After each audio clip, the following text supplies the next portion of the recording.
Quarto 17.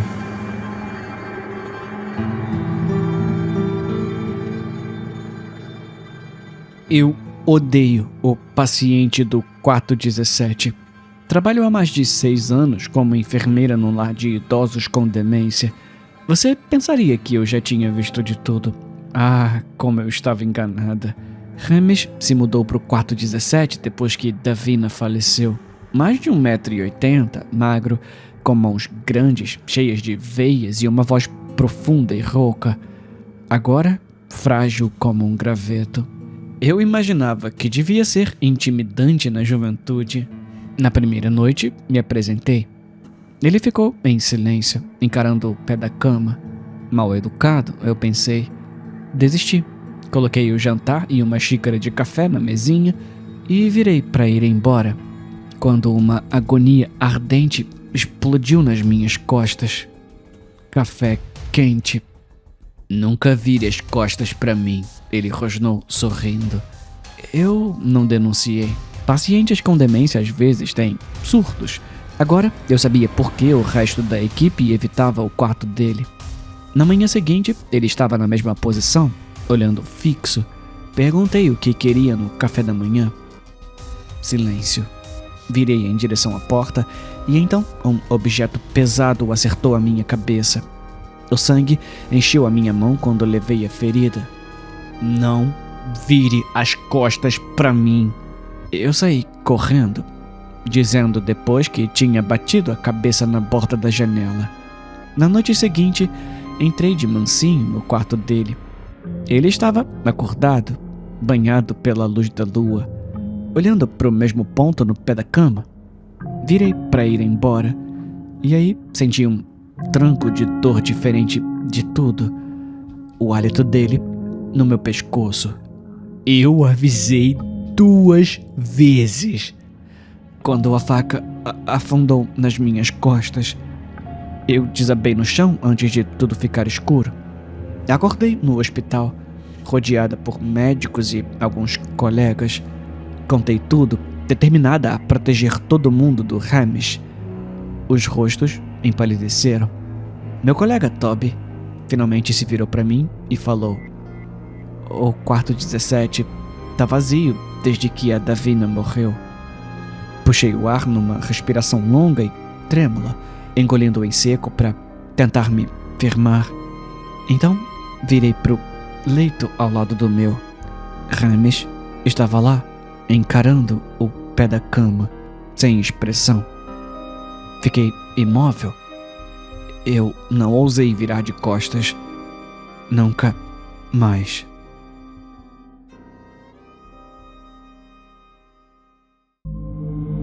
Biomassa. Vai, mãe, por favor mesmo. Vic e a mãe estavam no Mall Art do bairro e ele implorava para ela comprar a última febre entre os brinquedos, diversão para criança e adulto, o máximo, o milagroso, o de ponta, o único, inigualável, biomassa. O que é isso? Ela perguntou. É tipo massinha, só que muito melhor, disse o Vic, fazendo aquele olhar de cachorro sem dono. Ou seja, puxando pelas emoções, falando do pai divorciado, ou seja, botando culpa e explicando como ia ser, longe da tela e educativo. Ai, mas mancha? Perguntou a mãe do Vic. Não. Ai, tá bom. Yes!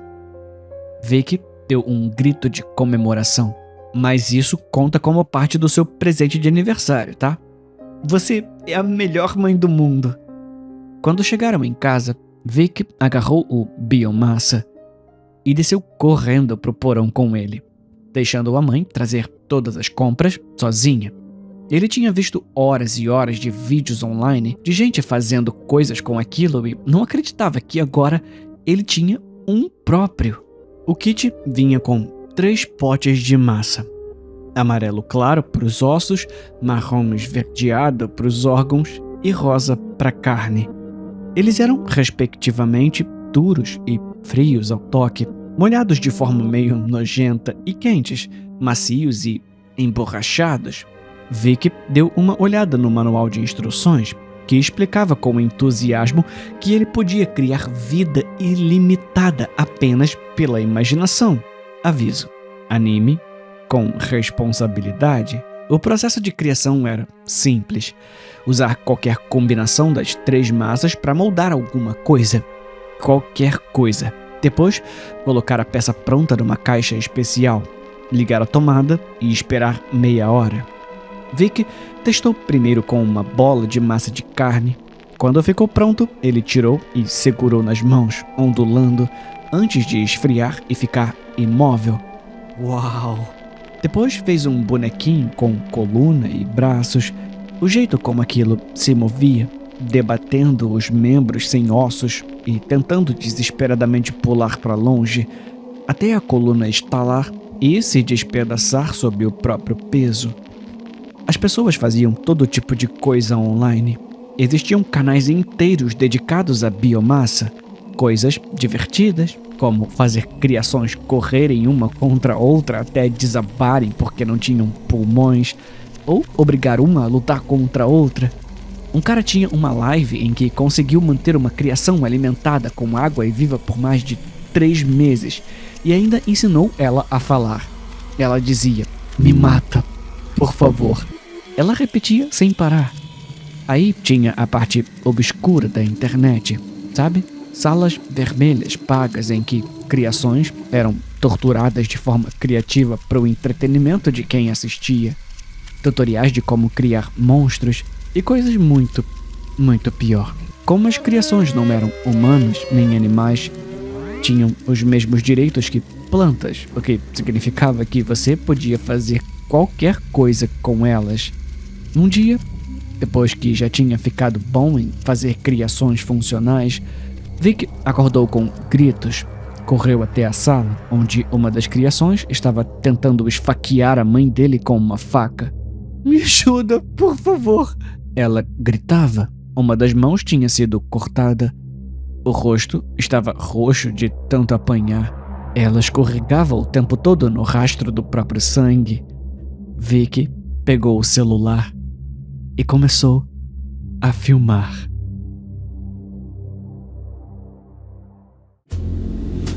O meu irmão desapareceu no Halloween. Foi puro azar que, ano passado, no Halloween, eu estivesse tão doente que não conseguia sair da cama. Se eu tivesse ido com meu irmão, as coisas talvez tivessem sido diferentes. Meu irmão saiu para pedir doce ou travessuras e nunca mais voltou. Mas eu sei o que aconteceu. Alguém levou ele, sequestrou.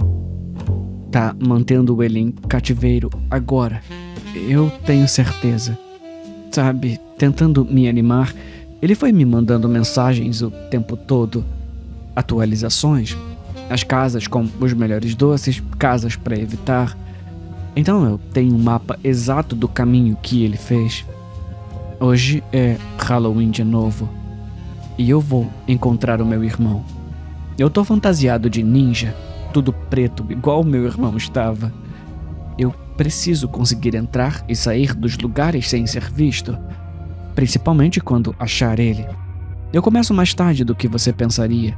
É que meu irmão jurava que quanto mais tarde, mais as pessoas iam dar punhados grandes de doce, tentando se livrar do que sobrou, sabe? A primeira mensagem: "Os Metzger estão dando barras de chocolate enormes." Eu toco a campainha deles. É verdade, uma Twix inteira cai bem. Continuo seguindo o mapa. Entro num bairro antigo. Um monte de salgueiros, muitos arbustos enormes. As casas são gigantes e o retorno em doce é garantido. A segunda mensagem: "Casa Vermelha na Sertoma. Há um casal de dentistas. Eles vão fazer uma piadinha e dar uma escova de dente. Evita." Dito e feito. Vejo crianças fazendo careta, dando de ombros para a escova novinha que acabaram de ganhar. Eu vou pular essa casa. A terceira mensagem fala de como ele queria que eu estivesse com ele. Talvez eu divida com você, quando você melhorar. A quarta casa também é boa. Tem M&M, graças a Deus. Mas eu preciso focar. Isso significa que eu tô chegando perto? A quinta e última mensagem. Caramba, as decorações dessa casa são insanas. Eu vasculho o quarteirão e encontro o que só pode ser a casa. Do outro lado da rua, ela brilha em laranja e vermelho. Tem 2 esqueletos de 3,5 metros, e isso é só o começo. Tem corpos desmembrados, zumbis, criaturas escondidas nos arbustos. Deve ser esse o lugar onde estão com ele preso. Eu caminho devagar para o meio da rua, tentando descobrir por onde entrar na casa. Tem tanta decoração que é difícil saber por onde começar. Achar uma janela, talvez. Eu não vejo a caminhonete elétrica dobrar a esquina da rua. Eu tô no chão. Parece que minha cabeça rachou no meio. Merda. É difícil enxergar por causa do sangue, mas 2 pessoas saem da caminhonete. Ele tá de preto da cabeça aos pés. Não é sua culpa. Isso não importa. Ele é uma criança, merda. Eles ainda vão me mandar pra cadeia. Tá bom, vai, coloca ele na caçamba. A gente enterra onde enterramos do ano passado. Se a gente for rápido, ainda dá tempo de chegar na festa e ter um álibi.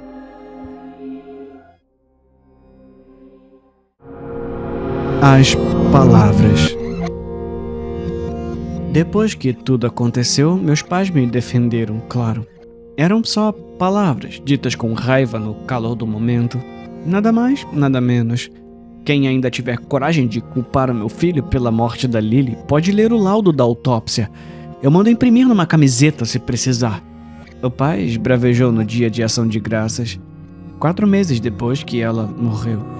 A essa altura a gente já tinha sido excluído por vários parentes, e depois daquele jantar o tio Jim e a tia Clarice também cortaram contato com a gente. Hipócritas, todos eles. A mãe resmungava sempre que o assunto aparecia. Todo mundo já estava de saco cheio das loucuras daquela bruxa. Duvido que alguém além daquele cachorro caquético dela realmente sinta falta. Eu lembro desse dia. A tia-avó Lily me humilhando em público por causa das minhas notas ruins durante o churrasco. A reação totalmente desproporcional. Os nomes que ela me chamou. As lágrimas enchendo meus olhos. A vergonha virando raiva e depois fúria, conforme a voz dela ficava cada vez mais alta. Até finalmente 2 palavras, berradas para ela num ato de desafio infantil. Cai morta. Disseram que ela teve um derrame. Nada muito surpreendente para uma senhora de 87 anos com vício em bebida, mas onde alguns viam uma coincidência estranhamente engraçada, outros viam uma maldição. Eu mandei ela cair morta e ela caiu. Para as mentes supersticiosas deles, isso bastava como prova. Já faz 30 anos e, embora a lembrança nunca tenha me deixado, hoje em dia posso passar semanas sem pensar na Lily. Fiz terapia na adolescência para superar a culpa e foi preciso muita conversa para eu aceitar que minhas palavras naquele dia eram apenas palavras, que foram as reações das pessoas que deram poder a elas, e eu não era responsável. Hoje é diferente. Voltei a me perguntar se minha má intenção pode ter consequências fatais quando colocada em voz alta. Eu e meu marido brigamos antes dele sair. Exigi que ele ficasse em casa para consertar o telhado comigo em vez de ir com os amigos no fim de semana. Ele se recusou. Eles tinham planejado essa viagem de mergulho em cavernas há um tempo. Um novo sistema de cavernas para explorar e mapear juntos. Ele não atende o telefone. As mensagens que eu mandei não marcam como lidas e a última coisa que eu disse para ele foi: some da minha vida.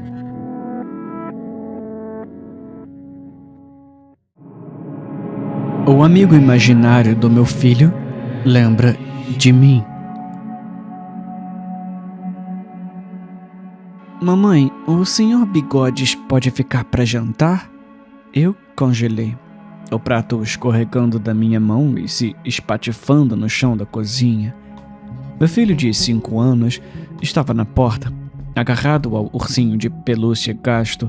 sorrindo aquele sorriso inocente que costumava derreter o meu coração. O que você disse, meu amor? O Sr. Bigodes, o meu amigo, ele quer ficar. A minha garganta travou. Sr. Bigodes. Eu não ouvia esse nome fazia 30 anos. Filho, não tem ninguém aí, murmurei, forçando um sorriso. Tommy inclinou a cabeça, confuso. Mas ele tá bem aqui, mamãe. Ele disse que vocês brincavam juntos. Ele disse que você prometeu ser amiga dele para sempre. As minhas pernas fraquejaram. Quando eu tinha a idade do Tommy, eu tinha um amigo imaginário, o Sr. Bigodes. A gente brincava por horas no meu quarto quando eu era criança, sussurrando segredos, fazendo promessas, até o dia em que meus pais me encontraram falando com um canto vazio, descrevendo coisas que eu não deveria saber, coisas sobre o passado deles, coisas sombrias. O psiquiatra chamou de imaginação hiperativa. A medicação fez ele ir embora, mas agora Tommy encarava exatamente o mesmo ponto onde o Sr. Bigodes costumava ficar sentado. Mamãe, ele quer que eu te diga uma coisa, Tommy falou, a voz abaixando para o sussurro. Ele disse que você quebrou a promessa. Ele disse que agora é a vez dele de brincar. Os olhos de Tommy ficaram vazios. Quando ele sorriu de novo, não era mais o sorriso dele. Oi de novo, Sarah. Meu filho disse com uma voz que não era dele. Eu senti tanto a sua falta.